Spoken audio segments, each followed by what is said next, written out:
holy like this cannot be real. Like as an immigrant, struggle is just the norm. I don't know if I would be where I am today if it wasn't for social media. Environment does play a large role in what we believe to be attainable. We have to talk about some of your like top methods for manifesting. Oh yeah, okay. So I would say the whisper method and like my I am simply deciding method. For the girlies that are like manifesting love, can you explain the love letter? Love letter method is so good. This works really well if you have a specific person in mind. How much delusion is the right amount? How did you start to like shift your identity? Running a business with ADHD, and now I'm just like lying to myself. Okay, welcome to the show, Sarah. I'm so excited. Someone with half the talent as you is already seeing so much value in themselves, more value than maybe you see in your own self. Persistence, endurance are the two traits you need to accomplish. Why not me? I think that's one of the best questions we can ask ourselves when we're trying to set really big goals for ourselves.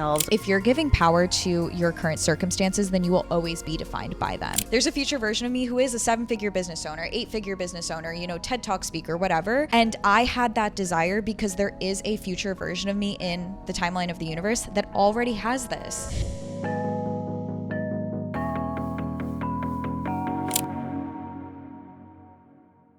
Okay, welcome to the show, Sarah. I'm so excited to have you.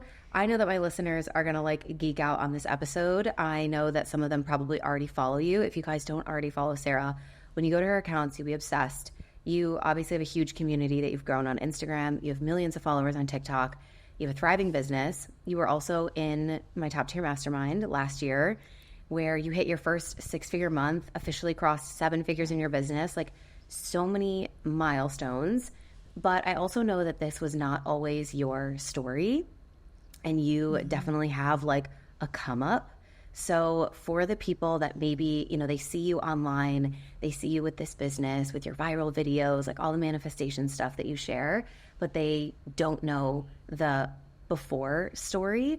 I'd love if we can like go back a little bit and kind of dig into your upbringing, how you got started. Like I know that you talk about like growing up in poverty, and I'm sure we'll get more into like the mindsets behind, adopting the identity of someone who is wealthy and successful. But yeah, let's just give people like some context and like to show them that contrast of like you can become successful no matter where you start from. Yeah. First of all, I love your nails and thank you for that intro. Yeah, I really want to talk on this because honestly, I feel like where I am today was like never written in the stars for me, but I feel like I don't know, I just have always believed that our destiny is truly created by our own minds. And so I never looked at my current circumstances and thought, okay, this is the end and my destiny is written out for me. But yeah, I immigrated to America with my family when I was really young, and my family didn't speak English. My mom was going to college to become a teacher, and, it was really hard because like not speaking English, having now 4 other kids in the family, it was really hard growing up in the country with like barely any family here. And like, my family grew up in the Soviet Union as well, and it was just a really difficult transition. And so growing up, like I was low-key poor, and I feel like I was constantly surrounded by lack mindset, and I just never even knew honestly that wealth existed, like because all I knew growing up in South Brooklyn and like just like as an immigrant was like struggle is just the norm, and if you're not struggling, you're not doing it right. Like that was literally it. It was like if you're struggling, you're doing it right and you're on the path to success, even though the people that struggled weren't even happy, like so I was kind of like, okay, this is interesting. And I first saw wealth when I was like dating a long distance boyfriend in Texas, and he was from like a middle class family. Like they had a dishwasher, and I was like, oh my God, a dishwasher, a backyard. Like this is so crazy. Like people can have this, and your school has a debate team coach. Like it's not ran by the students. Like I just started assuming like middle class and all this stuff was like so wealthy, and I was like, wait, if they could do it, I could do it too. And it honestly did start off very like angry. Like I was very angry why he didn't have to, like going way like back to high school, like I had to pay for my AP tests. I had to pay for the SAT, for my SAT textbooks. And I remember his parents would like pay for that, like pay for his exams. And I was like, wow, like you don't have to like tutor kids to like save up to take the exams. Like this is a crazy concept. And I just like realized that there were different sides of the world that I hadn't even had like that I didn't even know existed. And when you become aware with what is out there, your body can react in a million different ways. And it did start with anger and it did start with confusion, but eventually I realized that was digging me into a lot of sadness and a lot of negativity. And there came a point when I was in college where I like flipped the whole script and I was like, I just refuse to be a victim and I refuse to see my circumstances as something that leads me to a particular destiny. Like I can have anything. Like this universe is infinite. It's not like people who grew up poor didn't end up successful. Like there's a million people who have. So why not me? You know? So, yeah. Why not me? I think that's one of the best questions we can ask ourselves when we're you know, trying to set really big goals for ourselves, or even just like see ourselves in the possibility of a future that's different from the reality that we're currently living in. Like, why not me? And I don't know if this was helpful for you, but obviously you know the power of it now, of like having expanders around you, like people that show you like this is possible. And like something that you also talk about often is, you know, creating like the normalcy around it, of like, not only is it possible, but it's also not that rare and it's not that crazy. Yeah. And it's actually pretty normal. And there's a lot of people that have this. So can you kind of talk about some of the beliefs that you've adopted or had to adopt to put yourself in situations where, you know, what is thought of from the outside, from a regular person's perspective, as like crazy, unlikely, whatever, now is like, no, that's actually just normal. Yes. Oh my God. And this is the power of like joining masterminds, being on social media, like seeing what else is out there is so critical. Like, I don't know if I would be where I am today if it wasn't for social media. I mean, for the fact that like my career is on social media, but also because I think like environment does play a large role in, you know, what we believe to be attainable. And growing up, like I would watch YouTube vlogs. I would go on TikTok and be like, oh my God, like this person did this and that person did that. And I think just like making yourself very normalizing all of these experiences and making it all that you're consuming is really important, because like your environment in a lot of ways, I think people don't realize, is like dictated by your choices and the things you choose to consume, the music you're listening to, the podcasts you're listening to, the communities you choose to surround yourself in. And so for me, it was really important, like seeing what else was out there and understanding like this person was probably at some point where I am today, or at the very least like has had a lot of the same fears or, you know, doubts, anxieties, like, and yet they still persisted and they still made it happen. And so I feel like it's really important to see people who are winning and to embody their identity and their mindset and normalize winning in your like mindset constantly. What can people do to rate, because what we're talking about really is like kind of shifting your identity, raising your standards, expecting good things to happen, expecting miracles. How do we start doing that from a manifestation lens, or from things that you've practiced in your life or things that you've read? Like, what are your favorite like tools or things to like advise someone, like, raise your standards, believe that like cool shit is possible for you too? Yes. Well, honestly, I think it really starts with a change in identity. I was just talking to my OBM actually, and we were talking about how, like I was sending an email to a brand deal and I was throwing out huge numbers. Like I was like, let's do this for 30,000. Let's do that for 20,000. And she's like, Sarah, like, do you ever like stop and think about how insane this is? Like, you're just throwing out these numbers saying like one TikTok is worth $30,000. And I'm like, when I first started, yes, this was so crazy to me. Like, I was like, there's no way my value could be this number. My 60 seconds of my time could be worth this. But then I was like, but someone's doing it. Someone is on TikTok right now saying that their 60 seconds is worth $30,000. And what is different from them to me? Like, at the end of the day, I think it's just about recognizing, like, and anyone listening to this is insanely smart, insanely talented, like already to begin with. The fact that you're listening to Samantha's podcast, like, you're someone very extraordinary. So just recognizing that someone with half the talent as you is already seeing so much value in themselves, more value than maybe you see in your own self. And it's because they assume this inherent value that people are starting to think they are valued that.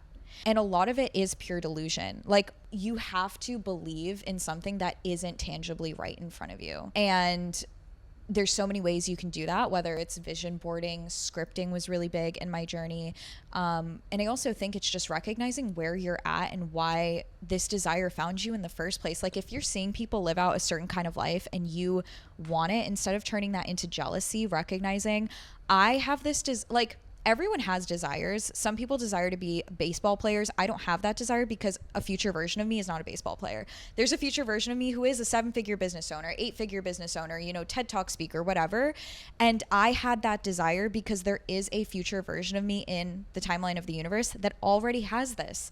And the only difference is she thinks differently. She walks differently, and she sees that value in herself. So when you recognize that that desire found you because you were meant to pursue it, that's when everything clicks. That's when everything shifts. And it is normalizing the experience. It is thinking, well, that version of me already exists. Like, I am right now a 7-figure business owner, but I was thinking this way when I was making like nothing, you know? And so how can you close the gap energetically and mentally is the question you want to ask yourself. Yeah, I think, well, I mean, I believe this so deeply too. Like, your desires are on purpose, right? Exactly what you were saying. Like, they're for a reason. You don't desire stuff just because it's completely fucking random. You desire it for a reason. And whether you believe in like the timeline theory of like there's a version of you on another timeline that already has it, which is why you desire it, or you believe in something else spiritually, like God put it on your heart for a reason because it was meant to come true. Like, either way, like, the desires that you are experiencing are for a reason, and they're unique to you for a reason, absolutely. But I think a lot of people struggle with, you know, the delusion aspect of it is like, how much delusion is the right amount and how much is too much? Does that even exist? Like, I think people get really caught up in like, well, I'm just like lying to myself, you know? There's a whole conversation when it comes to like affirmations of like, if the affirmation is too big of a jump and you don't believe it, your mind is going to call bullshit, and then you're almost like reinforcing the exact pattern that you don't want, which is being like, right, oh my gosh, like, I'm trying to say like I'm a millionaire, but like I so feel like that I'm lying to myself, that I'm now having extra thoughts of like, I'm not a millionaire. What if it's not true? I'm just kidding myself. Like, this is so stupid. Like, and so how do you guide like your students, your clients through the, you know, Delulu is the Salulu sort of thing, but like in an embodied way? Because you were talking about the embodiment and having to be that future version of yourself. Talk about that. Like, how do we use delusion to our advantage without getting caught up in the nuances of like, oh, but like, am I lying to myself? Yes. Okay, this is such a good question, and this is so real because people deal with this. Everyone asks themselves like, am I lying to myself? Like, and I totally get it. So I would say the way that you believe in the delusion or whatever it is, which it really isn't that delusional if you really think about it in the grand scheme of things. Like, miracles happen every day. Like, people somehow, bodies are, you know, babies are born from like the most, like, it's just like, if you think about like the crazy stuff that happens in the universe, you becoming a millionaire is not really that far off, to be honest, you know? But I think it really begins with building up self-confidence in the fact that like when you set your mind to something, it always happens, both because you take action and also because the universe has always led you the right way. And I think like for me, the reason when I say affirmations, like I, you know that I'm going to lose weight, or I know I'm going to become a millionaire, or XYZ, the reason I believe it when I say it is because, one, I choose an affirmation that seems attainable. So, you know, I'm not thinking like I'm going to become a gazillionaire yet. Like, we'll get there when we get there, but I work my way up to it. And I have belief in the universe because I've seen it work. Like, it's obvious to me because I'm like, every time I've trusted in the universe, it has worked out. And I actively practice, this is something I teach in my workshop, which is the power of gratitude as a currency. So I believe that in order to manifest the next thing in life, you have to be grateful for what already exists and use gratitude as a currency to buy the next thing you want to manifest. And so for me, I'm like, well, I already lost 10 pounds. I can lose another 10. Thank you, universe, that I lost 10 pounds. let's do it again, you know? And so actively seeing, how has the universe already blessed you in this life? How has blind faith in the universe already worked for you? Build that confidence. You have to, in order to believe something, you have to have proof, right? And so how can you prove to yourself that this has worked out? It does work out by gratitude, expressing gratitude, being very present, power of now. Like, this is my reality because I called it in. Like, I think we forget that we're walking through the doors that we were wishing upon at one point. And so when you're very aware of the fact that there was once a time where I was saying, I am this, you know, I am a 7-figure business owner in the mirror, and now I am one, that's when it clicks. And I think it becomes a lot easier too when you're surrounding yourself with people who have done it, you know, who were also in the exact same shoes as you. So a big part of my journey was expanders, which is why I'm so glad. I remember in one of your previous episodes, you talked about this, and I was like, yes, like, I'm so glad someone's talking about the importance of having expanders, because I would not be where I am today if I didn't see other people on TikTok and YouTube talking about, okay, I made this amount and it's crazy. But I literally made a teacher salary in a month, and I'm like, can that even be possible? But now I'm questioning it. Now my curiosity leads me to think, wait, how can this be possible? Instead of saying statements, asking questions. And that was a big turning point. Yeah, so good. Oh my God. We could go on a million tangents about that. But it's like, exactly as you said, like, when you get in the right rooms and you talk to the right people, it's almost like the delusion is not even delusion anymore, because it's just real. It's normal. It's attainable. So I love that. Okay, yeah. Speaking of, kind of on the same vein, I want to talk about manifesting without evidence, because this is another kind of like version of what we're talking about, is like, how do I get there when I don't know if it's possible yet, when I think I might be lying to myself, like I'm trying to adopt the delusion, I'm working on embodying it. How do people manifest without evidence? I know you have an awesome episode about this on your podcast, but like, how can we reframe the circumstances even when it's not working? Like, I want you to preach to me. Like, how do I get out of the desperation? How do I get out of the forceful energy? Yeah. How do I stop feeling like a victim of what I can, or limited by what I can currently see, and manifest without evidence? Yeah. Well, first of all, it's hard. And I want to admit that, like, in the very beginning, it's so hard because, and I was talking to my friend about this too, like, when you're first starting to manifest, obviously if you're a seasoned manifester, like, you just know it works because you've done it so many times at this point that it's like, okay, it has never failed me. Like, I've never not manifested the thing. Sometimes it takes a while. Sometimes, it takes a different direction. But at the end of the day, it's like, I'm always here, But when you're first starting out, it's like you have to literally go against like nature and like what's right in front of you and your circumstances, and you have to manifest without evidence. And like when you do that, it's like the hardest thing. And then you see it work and you're like, oh my God. And that high is what carries you through forever. Like, just that high of like, I am so powerful. Like, I am God. Like, this is so crazy. But to get you through that beginning stage, honestly, for me, it was a lot of, like you said, like being in the right rooms. Like, I think we don't talk about enough how powerful like the people you surround yourself with are, because like, genuinely, the thing that you are saying out loud right now to your mom, she might be not supportive. She might be like, are you actually crazy? But then you talk to your best friend and it's like, you can do it. Like, and that switch is so important. And there's certain people you talk to who have accomplished such astronomical things that what you're wishing upon is like, it's obvious it's going to happen. Like, it's not even a question. So I think there's a lot of merit in being around people who can support your delusions. Like, honestly, for me, I had my best friend Emily and we would go on like manifestation walks, and we would just recite to each other like, period, you're already like, you whatever, you're gonna get this scholarship. Like, I just know it's gonna happen. And like, just being around those people is so important in my opinion. But manifesting without evidence, I think at its core comes down to, what do you give power to? Because if you're giving power to your current circumstances, then you will always be defined by them. And I think it comes down to recognizing your internal power. I am a big fan of Neville Goddard, who he is like, was an icon, and he explains that like essentially we were made in God's image, and not to get super woo woo, but like you have the same creative like if you can create life, you can create so many things. And I think you just have to like it really just comes down to like recognizing, look at what you've already done. Like, let's just take a step back. Like, you are in the fact that you've already created all of this is already so powerful. So I think in large part, it is just recognizing your power and not giving power to your current circumstances, because they do define you.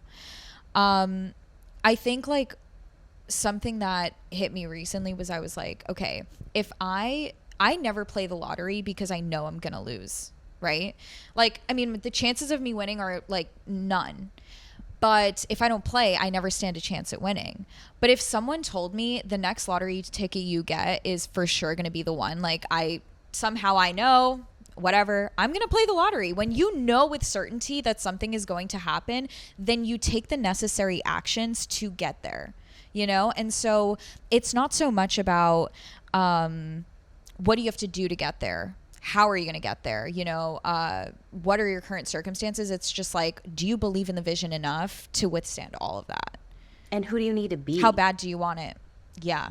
Yeah. Like, not like, Yes. what do you need to do? How, what are the steps, roadmap? It's like, who do you need to be is where you start. I feel like Yes. that, like you have to, it's the, you know, the be, do, have. Like first you need to be it. You need to embody it. You need to adopt like the energetic frequency of the type of person that would have the life, the accomplishments, the money, the fame, the success, the family, the love, whatever it is you are striving for. Like, who do you need to be to have it? How do you adopt that like new identity? So yeah, let's talk about identity, because obviously going from someone who was an immigrant, living in a new country, used to, you know, poverty, struggle, everyone around you is experiencing it. That's the normal. How do you start to then, you go to college and you're studying to be a teacher, right? Yeah. Okay. So you're studying to become a teacher. How do you start to like change your entire identity from, oh, this is my path, this is what I'm going to do with my life, this is what's possible for me, you know, this is a good job that's going to make me feel good, but I'm probably not going to earn a lot of money, but that's okay because that doesn't matter. Like, but like so much had to change, you know? Like, how did you start to like shift your identity? Yeah. Oh my God. Everything shifted. I think like, to be honest, for me, it was this concept of like killing off your past self that was really important to me. Neville Goddard teaches it. He's like, in order to become a new self, you have to in a way kill off your past self, you know, like your old identity. And there was once a day where I remember I was like going on one of those manifestation walks with my friend, and I was just like, I want nothing to do with my past. Like, I actually just like, speaking of like not letting your circumstances define you, I just decided like that is not me. Like, I have empathy for her, and I see her, and she's like a sister to me, but she is not me because I'm now a new self. Like, I have a new identity, and I, in a way, felt that the more I made an identity out of my past and the more attached I was to that, the more it would anchor me down. You know, so Yeah. I chose to, in a sense, kill off that past self, like show her a lot of love, and move on from it. And I think what really helped me was like seeing how other people on like social media and stuff were like like blowing up, and seeing how their lives were changing. And I was like, I want this too. Like, I think this would be really cool. And I think it like, one day I just like realized, I was like, life can be so much more than what it is today. It can really be everything I want it to be and more. And what would that look like? And how would she look at the world? And starting to think like her, act like her, post like her, you know? I think the biggest identity shift was like just going from like a really weak mindset around money to a really strong abundance mindset, and that was really, really hard to do. But instantly I saw the rewards, so that helped. Like, I saw immediate rewards to my shift in mindset, so that made it easier. But yeah. Do you remember like reflecting back? It's so interesting to like go back to like our early days of when we first started to intentionally try to change our perspective of the world, because it's almost like hard to like remember now like how we thought about things, because you're so like in the new identity and in the new like the world view that like it's hard to remember. But I remember when I first started really trying to intentionally shift my beliefs and relationship with money, like one of my favorite things to do was like anytime that I bought something or paid for something, I would start saying like every dollar I spend comes back to me multiplied. And that was one of my like favorite fucking things. I felt so good when I would say it. It felt so fun to like think of it as like this like energetically game of like, ooh, like when I spend money now, I don't need to feel like super guilty or bad or like it's gone and it's never going to come back. It's like, no, it's just in the circulation. And en route on its way back to me, it's actually going to like meet up with more money, and then it's going to be delivered back to me in a larger sum. So do you remember like any of those like initial things that first really like sparked a difference for you? Yes. Okay. First of all, my favorite affirmation, like every penny I spend is returned to me tenfold. Like so good. For me, I remember my friend and I, we were like really struggling to pay tuition. And, I remember I was like so not desperate for money, but I was like so like I would love money right now. Like it would just make the world of a difference. And my friend and I said this one affirmation. I think it was like, with good to all and harm to none, $5,000 is on its way to me right now. And the next day, some COVID relief fund, 5,000 on the dot, was sent to my bank account. And that was the first time I'd ever manifested money. And I was like, holy fuck, like this cannot be real. Like this is, like I was kind of joking, but like it actually worked, you know? But yeah, like I think after that, I started recognizing that if I saw money as like an exponential growth, you know, rather than something that, like you said, like you use it and it's gone, immediately I started manifesting more money. So yeah, I think it's that first time when you manifest like a big sum of money is like, like this is actually real. Like this is crazy. And money is so tangible too. Yeah. It's a really tangible manifestation, which makes you like, what I love about that is anytime with any manifestation, but like especially with money, it like anchors in the belief that you are the creator of your reality so fucking hard, where you're just like, oh my God, it's like that stacking of the proof that we were talking about. The more proof that you get, the easier it becomes to just like keep believing like, well, duh, of course it's going to happen. Like, I know that this works. So that's like one really fun element of like manifesting anything, is like once it happens, you now know without a shadow of a doubt that it's possible. So it's like, well, what else could I create?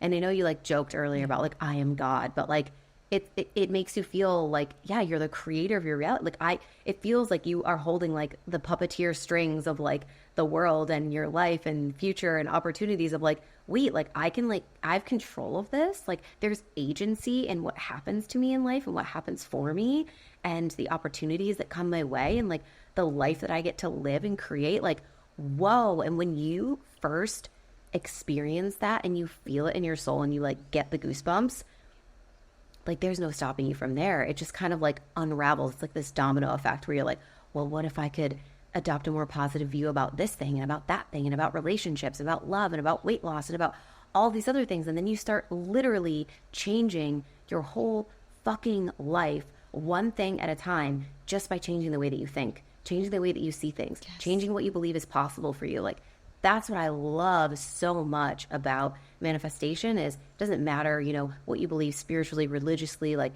I always say, it doesn't matter what you believe. It just matters that you believe. Like having something that you can believe in and that you put trust in and that you feel like there's some sort of like divine order, that you're not alone. There's someone looking out for you. There's guidance here for you. Like when you crack that, that's like the beginning of your like next quantum up level. Yes.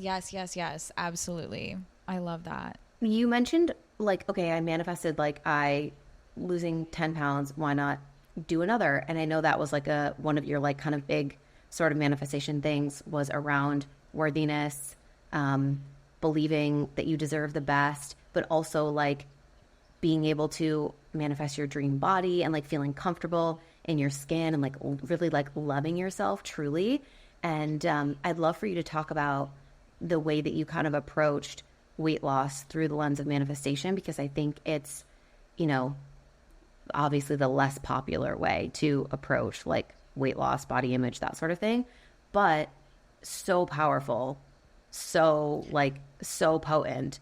And I think a lot of people aren't willing to believe it for the same reason that we were talking about earlier when it comes to victim consciousness, or, you know, feeling limited by what you can see in front of you and the circumstances. Like, how can you manifest a change in your body before the evidence happens? Exactly what we were talking about before, but like, explain to us like your journey with like changing your body through the power of your mind. Oh my God. And let me tell you, weight loss will challenge every man. Like it's like the boss level of like manifesting. Yes. Because it's so hard. Like it is one of the hardest things I think to manifest. It's so intertwined with you personally. And there's so many factors that you feel out of control with, you know, at least with money, it's like kind of external, and you usually see the results right away. Manifesting weight loss was definitely, I will say, the hardest thing that I manifested, but I did successfully lose like 15 pounds manifesting. And it's more so mindset than manifesting. I think it's definitely a combination, but I was actually just on a walk with my friend who, her and I started this weight loss journey together. And we were just talking about how we would have never gone through, what we had to, and the mental journey, because it really is like 99% mental. We would not have gone through that if we didn't know with certainty we would get the dream body. I think the hardest thing about losing weight is you have to look at yourself in the mirror and pretend that you have to lie to yourself, that, or not lie to yourself, but you have to believe that at the end of these months and months of, you know, whatever it is, dieting or exercise or whatever, that you will have the dream body. And there's going to be so many days where you step on the scale and the number will not go down. Maybe it'll go up, and you have to persist. And this goes into everything in life. Like there were so many days I posted on TikTok and my videos got no views, and I still posted. There were days where I was dating a guy and he was like, "Do you actually believe in this stuff? Like this is ridiculous." And he went to Harvard, and I felt like I'm the stupidest girl alive. And I'm like, well, you know, but I kept posting. And persistence, endurance are the two traits you need to accomplish anything, to be successful at losing weight, making money, anything. And when you, going back to the lottery ticket example I said in the beginning, when you know with certainty that something will happen, you're much more likely to withstand anything to get to the end goal. And so when it comes to weight loss, it's a lot more exciting to diet, exercise, be in flow when you know, okay, I trust truly that I will have the dream body. I almost taste it. Like I can almost feel like I'm already in it, because I'm buying bikinis in the size that I want. I'm already planning the outfits I'm going to wear to European summer. I'm already doing all these things. And so it's acting ahead of the evidence of your circumstances that helped me. You know, a lot of it was honestly, really, it wasn't even that much like diet and exercise. The majority of my weight that I lost was because of a calling I felt last summer to go to Europe. And in Europe, I was walking 30,000 steps a day or whatever, and I naturally lost 10 pounds. Now, so much about manifestation is truly just hearing the universe, being super in tune with where the universe is calling you to go and what the universe is calling you to do, and trusting that even if this doesn't make sense, this is a part of the path, right? So I was on this weight loss journey, and I was like, you know, I had a couple like feelings like I should go to Europe. I really want to go to Europe, but I was scared because, you know, people in Europe drink, and like obviously I'm going to be eating pizza and pasta and all this. But I was like, you know, the universe would not call me to this if this wasn't meant for me on my path in some way, shape, or form. I go to Europe, I come back, I weigh myself, I'm 10 pounds lighter. And so it's trusting not in the like how are you going to lose the weight, but trusting that it will happen. Letting go and having blind faith in the universe that it will guide you to where you want to be is the most important thing. And there are going to be days where you step on the scale, and I want you to tell yourself like, I do not give this scale the power to determine my destiny and what my body will look like. I determine what my body will look like. And be patient, give yourself the time, and it will happen. And of course, there's like the everything else that is involved in manifestation mixed into what you said. But like the first ingredient is finding a way to develop the certainty of like, this will happen. Because like you said, when you know that something will happen, you'd be willing to endure anything because you'd get to the outcome. Like that's what I tell people all the time with like business. It's like, if you knew that you would be a 6, 7, 8-figure business owner, then you wouldn't give a shit right now that this launch isn't going the way that you want it to, or that this is feeling hard, or that blah, blah, blah. Like you would just be like, all right, fuck it. I guess this is part of the path, but like, I'm going to get there. And so I love that you touched on developing the certainty first. And then comes, you know, the aligned action, listening to the intuitive pings, following that divine guidance, going to Europe if you feel called, because that was obviously part of what was, you know, in the ingredients list for you, but you would have never thought like, how do I lose 10 pounds? Go to Europe? ? Like that doesn't make any sense. But at the same time, like I'm sure you were like embodying the version of yourself that would have a healthy body, which means you were taking care of yourself. You were probably drinking water. You were, you know, focused on movement. You were nourishing yourself with healthy foods. Like all of this is, you know, that's like the holistic approach of manifesting anything. But the certainty is like, that changes the game. And I think that's, like you said, the hardest part for so many people is developing the certainty. And I think it's normal if you like waver in that sometimes, or if certain things come up where you feel like you know, your certainty is being like questioned, or you're like, man, like, is this really my path? Like, is it going to happen? But so it's not about like never wavering, but it's like always coming back to the truth and finding a way to get your energy back to a place of feeling inspired, feeling certain, feeling on track, like feeling like you can do it 100%.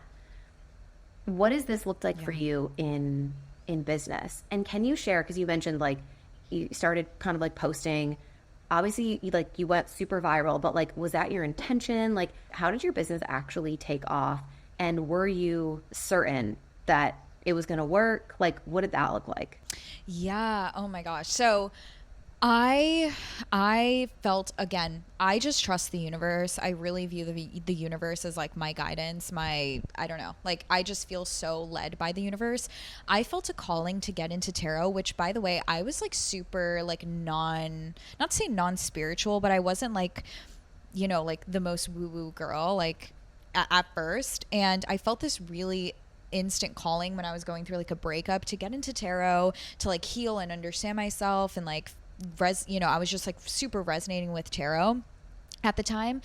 Every pick a card reading on YouTube that I watched was like on point, and I was like, okay, there's clearly something here. So I felt super called to like learn the tarot, and like I became obsessed with it. I also have ADHD, so I tend to fall into hyperfixations often, and like really like I learned the entire tarot in like literally a month, which for most people takes like a long time.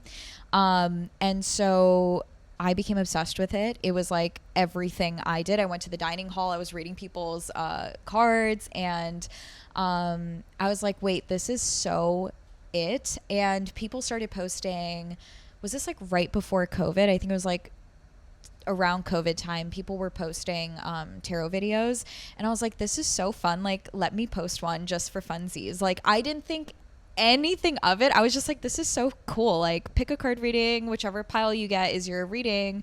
And yeah, I posted a series of 3. It was like, whichever one you see is the one that's meant for you. And one of them got like 1 million views. And I like set my phone down. Like, I didn't think anything of this. It was like, I think maybe a Friday night, and we were in the dorm rooms, and we were like getting really drunk, and I like set my phone down. I'm like out pre-gaming with people, and then I come back into the room, I check my phone, and it's like at 500,000, or maybe it was like 50,000, I don't know, views. And I was like, guys, what? And in that moment, I knew my life changed forever. Like, you know, when you know, like you know, like in that moment, your destiny took a turn. I knew in that moment, like my life would never be the same. I knew I wouldn't be a teacher. I just felt like a download coming to me, and it was like, you are meant to do this, and I'm confirming that belief with you right now. And it was crazy because I never thought that I would be like a tarot reader or, you know, a mindset coach or anything like that, even though it was something very ingrained in me my whole life. But yeah, so that started. And so did you just keep posting after that and like kept like going viral? Like, and it just kind of like went from there, and then you like built your courses and stuff? Like, we're like on the edge of our seats. We're like, wait, Yeah. and then what? Okay, so then when this happened, I was like, yeah, let me keep doing this. Let's see what happens. And I like pretty much every video I posted after that like kept topping the last. So I think the first video I posted got like 1 million, then a couple videos like did like okay, and then another video got like 4 million. And I was like, oh my God. Which like at the time I was like, this is crazy. And I remember so I just kept posting. Some didn't do as well, but some like would pop off completely, like 5 million and whatever. And I remember when it hit me that this was so real was when people from like home or like from college would text me and be like, are you this girl like on my FYP right now? And I'm like, wait. And people on campus would be like, oh my God, I saw you on TikTok. And I was like, oh my God, like this is so crazy. Nothing I think will ever beat the high of like the dopamine that hit me the first time I went viral though. Like that was, I do think part of the reason my ADHD is so intense today is because I'm constantly chasing that like dopamine high that I felt. But anyway, that's a story for another time. But so kept posting. I started getting DMs from people being like, I want you to read my cards. Like, I'll pay anything. Like, can I get a reading? So I did one-on-one readings for a bit. Super bootleg, like through Instagram DM. Like, I don't even know what I was doing. I didn't know like anything. And I was so scared because I was like, I don't know if this is legal or what I'm doing or like anything. But one thing about me is, and I credit this to a lot of my success, is I don't think, I act. And that's a ADHD symptom, but it's benefited me in life. I'm very impulsive. Like if I think of an idea and I don't act on it immediately, like it's never going to happen. So it's now or never, you know? So I like posting that video was an impulsive decision. Starting my tarot business was impulsive. And then eventually I teetered more into affirmations because I became obsessed with affirmations. I'd been using them forever. I'd been scripting. And so I started posting affirmation videos, which went even more viral than my my tarot videos. And I was like, oh my God. And I really resonated more with the mindset stuff, manifesting and that whole realm, because it felt a lot more like, autonomous, like you have autonomy over your destiny. And so, yeah. And then people started asking me like, I want to manifest the sky. Like, do you have tips? I want to manifest money. Do you have tips? I want to manifest going viral. Do you have tips? And I was like, all right, I keep DMing you guys the same thing. Let me just put this all into a course and sell it to you and make this easy. So yeah. And then I released. And that's how Manifest Magic was born. Yeah. So and by the way, the first iteration of Manifest Magic, I filmed in a day. That's it. Like, I just like, okay, let's do it. Filmed it in a day. And essentially that one decision, that one day, I did refilm it after in a weekend. I refilmed a much better version of the course.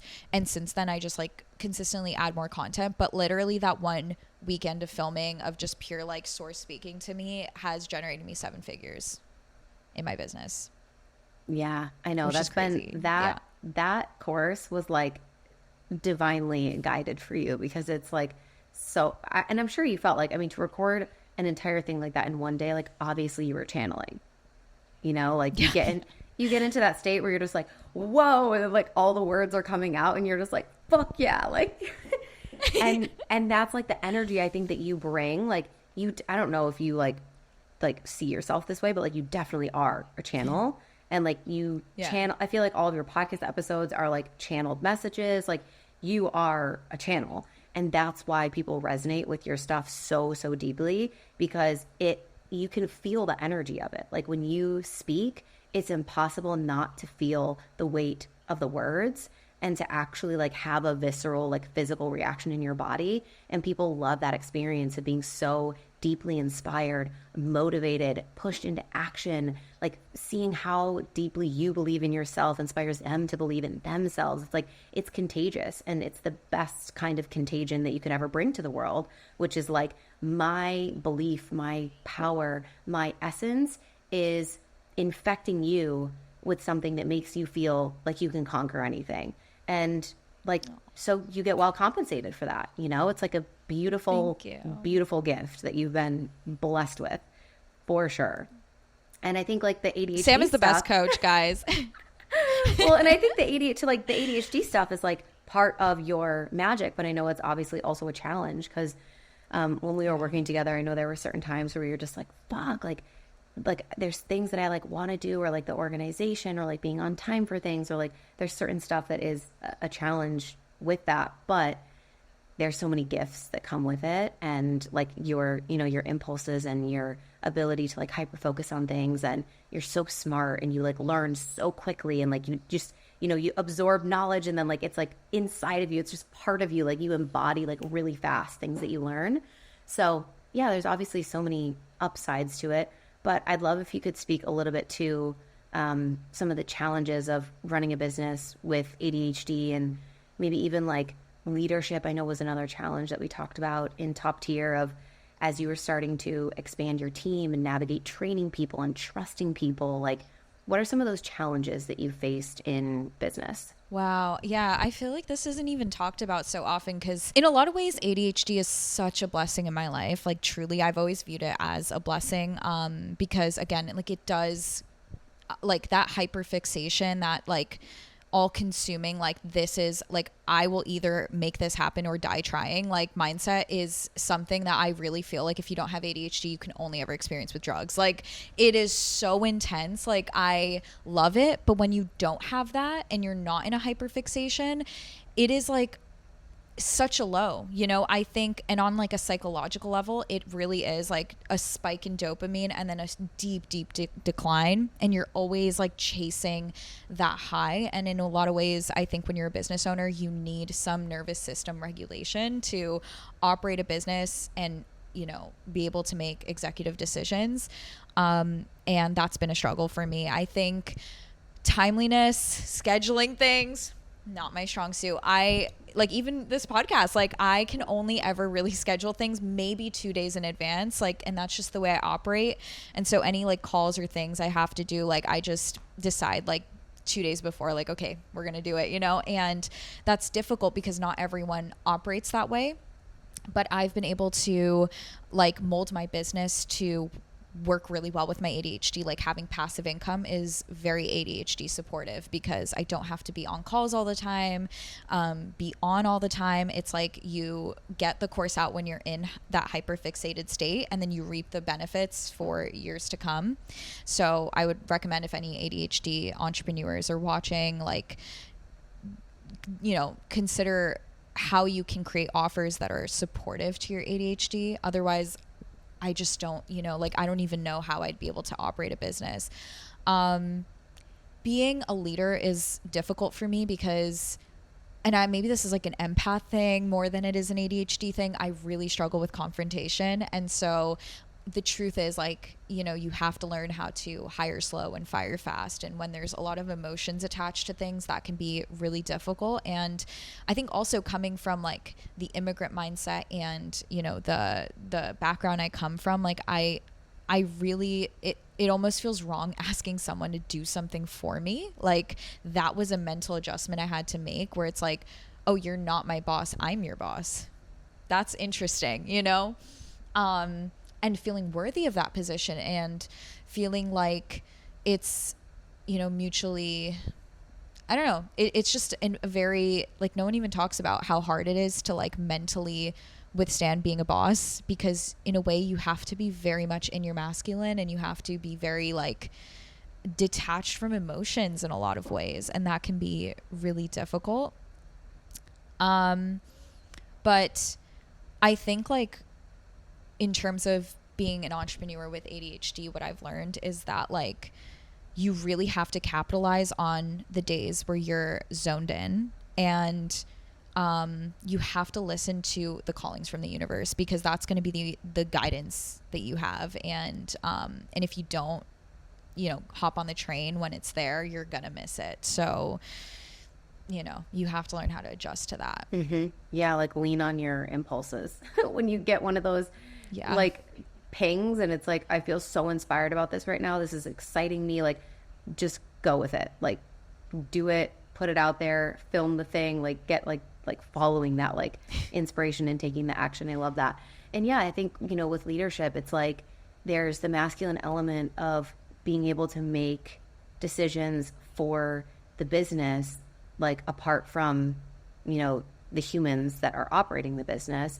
But there's also like the feminine element that we can bring to that, which is like, man, like this is a really hard decision, or I have to let this person go, or this isn't a good fit for us anymore, or, this client relationship isn't working, or we have to cancel this contract, or like hard stuff like that, where you do have to make those decisions and not make it personal. But you get the opportunity to bring feminine leadership to the table, where you can still, treat people as humans, have the conversation with an open heart, approach those things with loving kindness, and also, the firm boundary of like, this is what has to happen in order for my business to stay healthy and be progressing. And it is fucking hard. Like, I think that's one of the hardest parts about, growing in your business journey, is developing those skills of leadership. So yeah, I love that you're like honest about that, because I think a lot of people assume, when you get to a certain level of success, or, you have people working for you, like, oh, it just must be like so much fun, and like it's so easy to just like have these assistants. And it's like, no, like not all of us were like made to be bosses or like managers, and it's just a whole other like element of business that is so often like overlooked. And to be honest, at the start of your business, you don't really have to fucking worry about it, so you don't really think about it at all until it's like happening, and then you're like, oh my god, like wait, I didn't even like think that this was like part of like what I needed to do. Yeah, it's like you just never assume you're going to wear so many hats. Like on top of being a manager, on top of being, whatever, you have to also do finances and taxes and, client. It's so many hats to wear that you didn't per se sign up for, but that you discover down the road. Like, and that really does determine at the end of the day who's going to be a 6-figure entrepreneur versus a 7-figure entrepreneur, and so on and so forth. Yeah. Just like embracing the challenge and being like, okay, well, how do we navigate this? Like, I guess I'm ready to become the person that would be able to handle this, or that, we're expanding our capacity all the time in business of how much we can hold. How many conversations can we hold? How many people's energy can we hold? How much volume can we hold in our business? How much money can we hold? There's a lot about capacity when it comes to growing and expanding your business. Okay, before we end, we have to talk about some of your like top methods for manifesting, because people would kill me if we like did this episode and you like didn't do that. So some of your most viral content is about like manifesting love, relationships, getting them to be obsessed with you, like getting him to chase you. So let's talk about like the energetics of operating at this frequency, and what are some of your favorite methods? Maybe you can give us like, give the listeners like two solid methods that they can walk away with, like High Priestess signature. Oh yeah. Okay. So I would say, honestly, for whatever reason, and I don't know why, but the whisper method has always worked for me. I have manifested really crazy scholarships and like financial aid with that method. I've manifested texts from guys that I hadn't heard from in like 3 years. Like the whisper method, I don't know if it's because you're like so like into the visualization, or like, I don't know what it is, but I swear it's like connected to the spirit realm or something, because it just works. So the whisper method is basically where you close your eyes and you envision a specific person. This could be, your boss or your crush or whoever, doing whatever they're doing about their day. And you want to envision yourself walking up to them and whispering in their ear 3 times what it is you want them to do for you. So whether it's like, send me this amount of money, or like text me or call me, whatever, whisper in their ear 3 times. You're going to kiss their forehead and walk away in the vision. And what I like to do is I like to envision them doing the thing as I'm walking away, doing the thing that I want them to do. So when I manifested that scholarship, I like envisioned the like financial aid officer like hitting accept on my name, or like whatever you want to envision, and just like really feel yourself into this scene and accept it is done once you walk away. Like it's a done deal. It's 100% certain. Remove all doubt and just wait. Just wait. Because if you commit to this method 100%, like it will work. So also DM me if this works, because I love seeing the DMs. Wait, question. Question from from the audience.